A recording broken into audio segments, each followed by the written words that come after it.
Nagpulong si Basilan Governor Mujib Hataman kasama ang mga kinatawan ng National Power Corporation o NAPOCOR at iba pang energy partners upang talakayin ang paglalagay ng NPC substation at transmission line sa probinsya bilang tugon sa problema sa supply ng kuryente. Ang News Now mula kay Naphtali Velarde.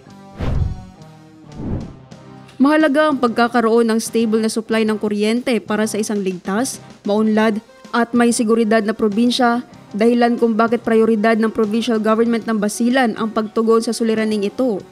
Kamakailan, nagpulong si Governor Mujib Hataman kasama mga opisyal ng National Power Corporation at iba pang energy partners upang pag-usapan ang pag-install ng NPC substation at transmission line project sa lalawigan. Tinalakay sa pulong kung paano maisasagawa ng maayos sa mga plano, mapagtibay ang koordinasyon sa implementasyon, at matiyak ang malinaw na benepisyong maidudulot sa mga bayan sa probinsya.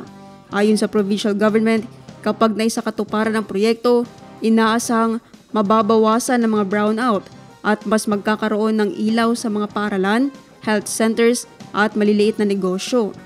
Naphtali Velarde, iMinds, Philippines.